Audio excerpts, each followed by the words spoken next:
Huwag nyo nang pakiusapan yan. Presyuhan nyo kagad. Masyado ka nagmamalinis, Hagidorn. Pare-pareho naman ang mga kulay niyong taga-customs. Mukhang kwarta. Pare, huwag ka na makialam. Kinakausap na nga ni Kapitan eh. Ikaw ang huwag makialam.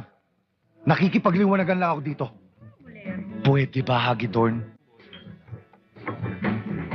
Oh, nakita mo. Mga kasama, pwede ko ba makausap ang kaibigan nyo? Paano pare Hagidorn? Aalis muna kami. Para mag-usap kayo mabuti. Yeah! Tayo na, Kapitan.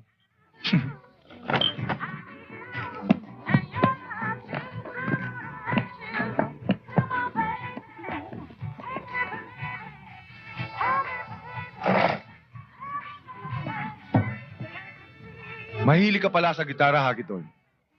Bakit hindi ka nalang tumugtog sa labas ng simbahan? Para limusan ka. Pero, ako ang buhay na mano.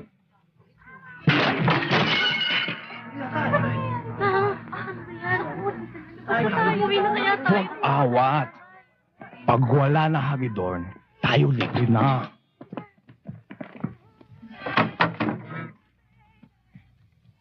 Ngayon, Hagidorn, huwag ka nang manghimasok dito sa Nara.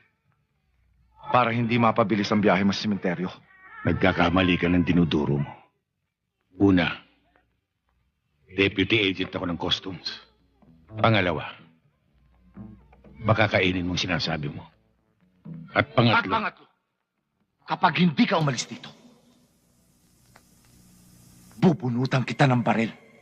Papatayin kita sa kinauupuan mo. at pangapat, siguraduhin mo lang mas mabilis ang pagbunot mo ng baril kaysa sa bilis ng bunganga mo.